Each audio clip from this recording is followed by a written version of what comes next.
ปัจจุบันหลายคนหันมาลงทุนเข้าในการปลูกฝังเลี้ยงสัตว์เพิ่มขึ้นเนื่องจากผู้บริโภคในสังคมนับมือนับขยายตัวและธาตุซีนก็เป็นที่ต้องการสูงแต่ยังบ่เพียงพอกับความต้องการที่มี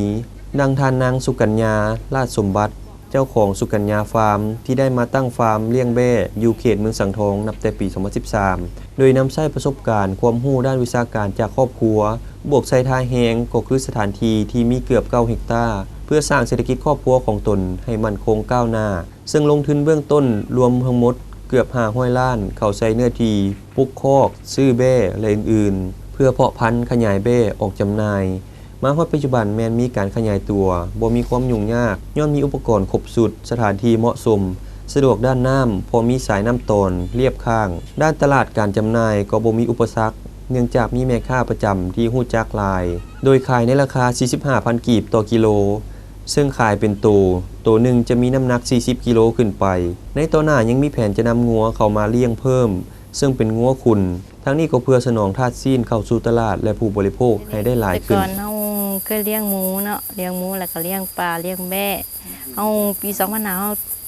เลี้ยงอยู่บ้านบัวเฮาจัดกันอยู่บ้านบัวเนาะยันว่ามันรายรับกับพ่อไปพ่อมาพ่อเลี้ยงชีพได้นะขณะกับพวกวันนี้เฮาก็เลยมา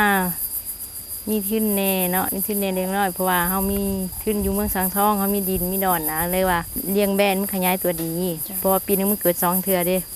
เกิดลูก2 เทื่อแล้วก็เลยว่าปรึกษากันมาตั้งฟาร์มอยู่หมู่พิซาเลยเอิ้นชื่อสุกัญญาฟาร์มแล้วมาตั้งปี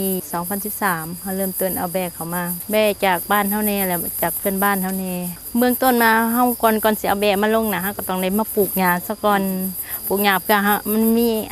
อาหารให้แบกกินเนาะวันนี้เฮาก็เลยว่ามาปรึกษากันปลูกหญ้าซะก่อนจักปีนึงจังค่อยเอาแบกลงมาใส่นะเฮาเลี้ยงในลักษณะใดเลี้ยงเฮาส่วนใหญ่เฮาแบบคุ้นเอาแบบเฮาตัดหญ้าให้มันกินถ้าว่าเฮาปล่อยให้มันไปเองมันจะเหยียบหญ้ามันจะบ่ได้กินเด้มันจะเหยียบหญ้าจะบุญเมิดหญ้ามันจะเสียหายคันว่าเฮาตัดหญ้ามันกินแต่ว่าแบะมื้อนึงมันกินประมาณ2 กิโลเนี่ย3 กิโลของหญ้าต่อโตคันเฮาปล่อยไปธรรมชาติแบบมันก็กินไปเหยียบไปแล้วกันนอนการเลี้ยงแบะของเฮานี่มีข้อสะดวกยุ่งยากอะไรแน่